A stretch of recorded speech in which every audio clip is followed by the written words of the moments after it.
So ngayon meron tayo dito ito yung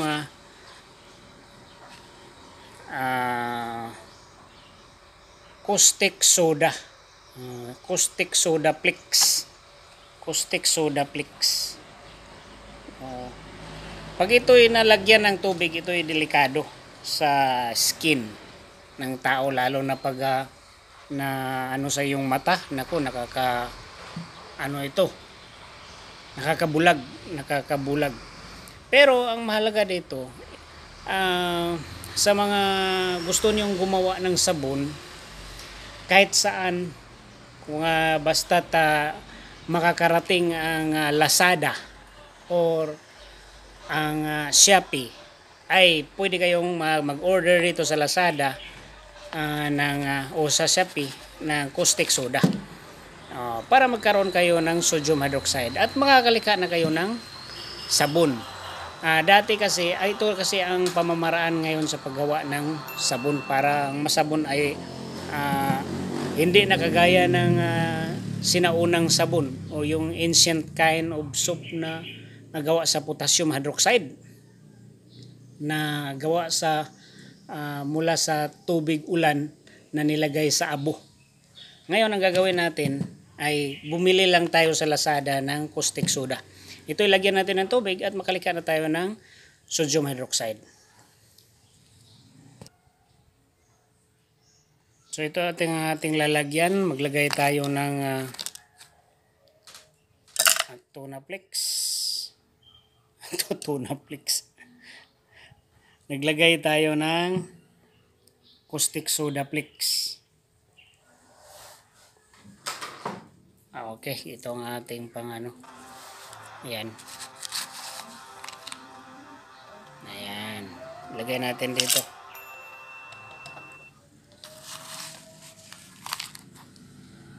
Kahit ilang grams.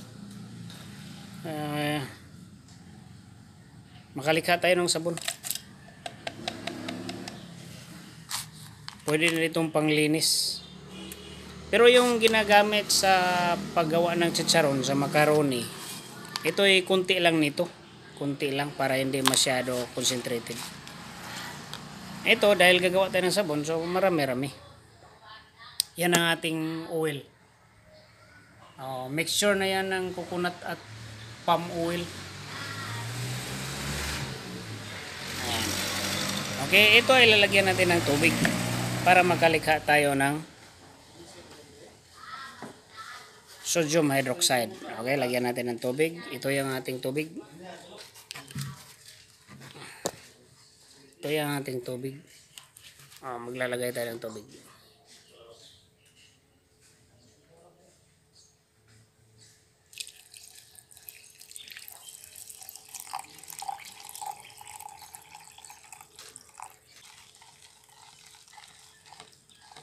Umiinit yan, guys. Umiinit yan.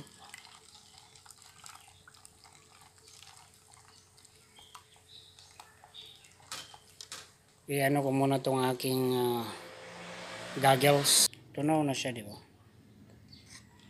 Ayan, mabilis na natunaw. Ito pag natalsik ito sa yung balat o sa skin, ay naku, magkakasugat ka. Pero mayroon tayong alcohol. Mayroon tayong alcohol. Ayan, alcohol. Panlaban yan pag sasakali. Pinaka-purpose talaga natin ay makalika tayo ng sabon. Gamit itong sodium hydroxide. Mainit ito, guys, mainit. Mainit ito. Ang sodium hydroxide galing sa caustic soda at saka tubig. At tap water lang yan. So, ito naman ang ating oil. Yung ating palm oil. So ngayon lilika tayo ng sabon dito.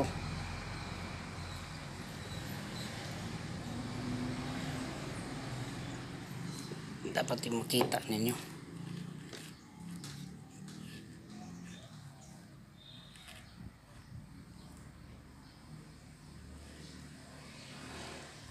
So ngayon, guys, so ito, guys, ito yung oil natin. Maglagay tayo ng oil dyan.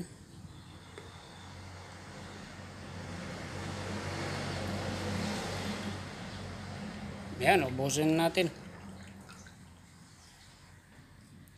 Kahit na anong oil, mantika ng baboy, mantika ng manok, or palm oil, coconut oil, canola oil, okay lang yan. Ngayon, ilagay naman natin itong ating sodium hydroxide.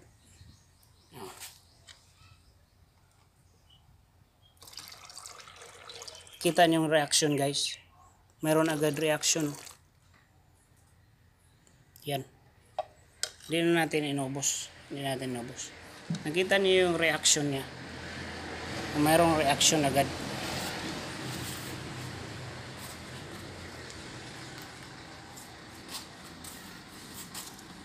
Yan ay mimix lang natin. Ganyan. Mimix lang natin siya.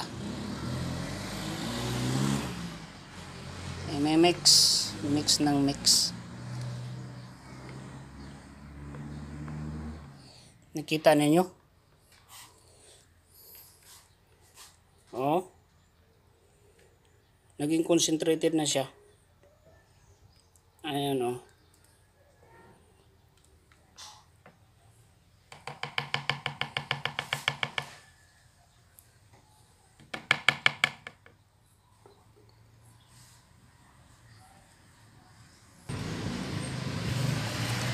Ngayon guys, gagamitan natin dito. Ito, Stanley. Wala kasi akong hand blender. Dapat kasi hand blender. Ito lang ang ginagamit ko.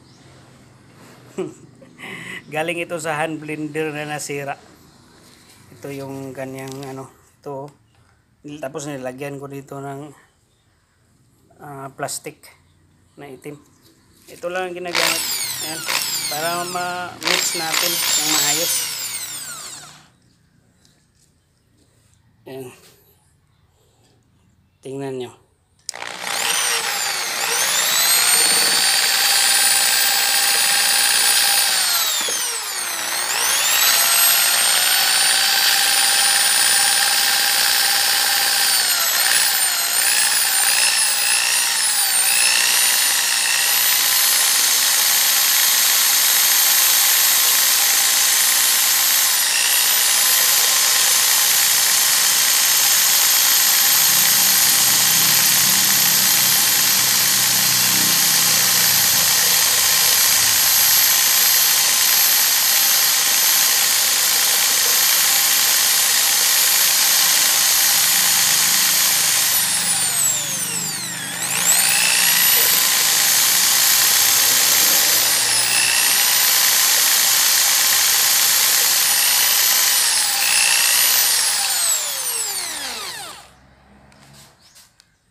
So yan na guys, ready na yan, ilagay natin sa mold para makagawa na tayo ng sabon bukas. Yan guys, lagay natin dito sa niya, yung mold. Mga maliliit na kuan ito.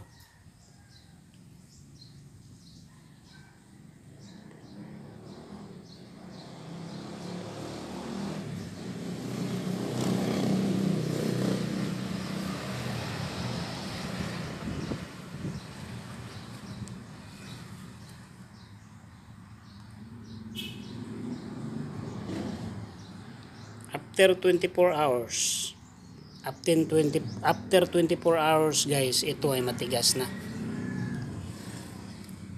At para magamit ang sabon na ito ay i-cured pa natin siya up to 6 weeks. 6 weeks pa to para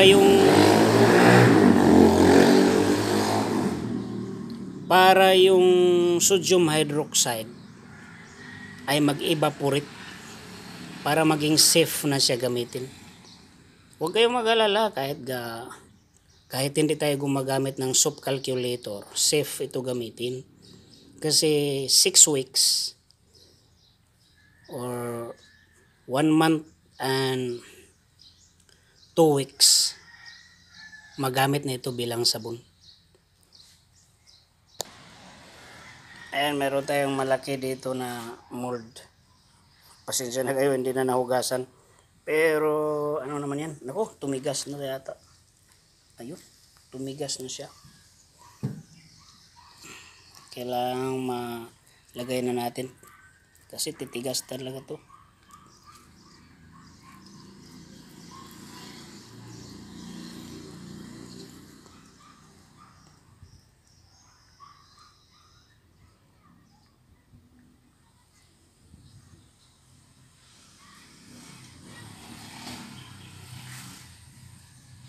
Yan, abangan 24 hours. Guys, ito na yung ginawa nating sabon. Kahapon, after 24 hours, ito na ang nangyari sa kanya. Ayan o, matigas na matigas na. Ayan, matigas na. Matigas na siya. Pwede na siyang i-unmold. Ayan, ito yung ating dito natin i-mix. So ngayon, ang gagawin natin ay atin na siyang i-unmold. I-unmold natin. Ayan. Yun. Ayan. Pwede ba itong linisan dyan? Oh? Lilinisan natin. Para magmukhang sabon. Ayan. Sabon na siya.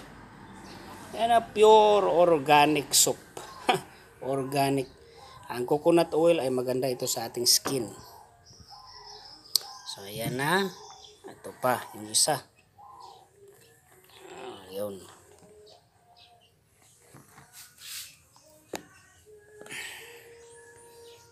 Ayan. I-unmold natin. Yun o.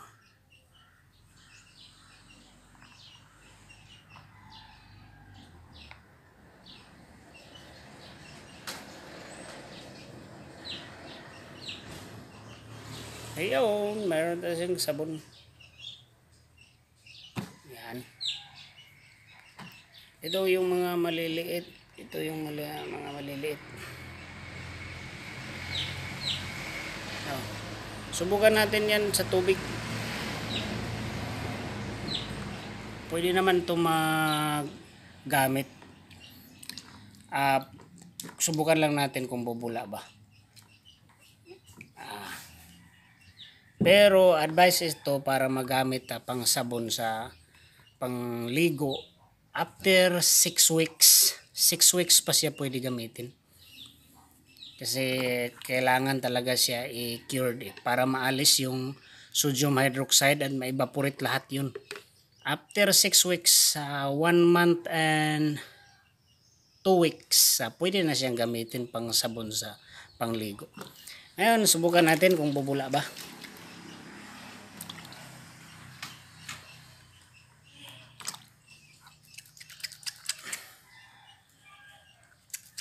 Kita ninyo. Mabula siya. So nakita niyo paano ginawa. Madali lang paggawa ng sabon, guys. Yun lang.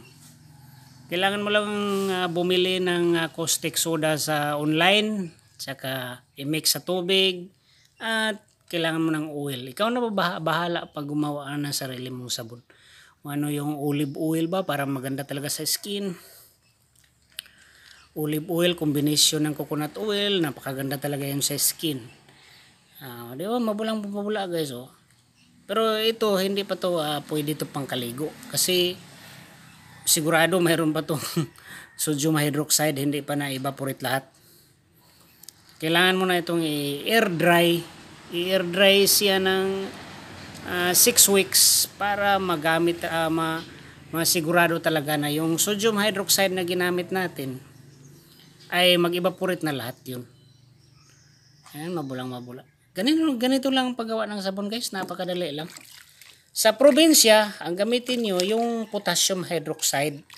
Yung ginawa kong ginamit natin na potassium hydroxide galing sa abo. Abo ng kahoy at saka tubig ulan. Hindi mo na kailangan bumili pa. Pero yung mga nasa syudad, bakit ba kailangan ninyo ng abo ng kahoy? Pwede namang bumili sa Lazada ng sodium o ng caustic soda. Caustic soda lang ang kailangan. Yung mga nakatira sa syudad. Makakabili ng online ng caustic soda. Ayun, yun lang. So yun lang guys. Maraming salamat sa panonood. Sana po ay nakatulong ako sa inyo. At sana po ay mag-subscribe na po kayo. Kayong lahat.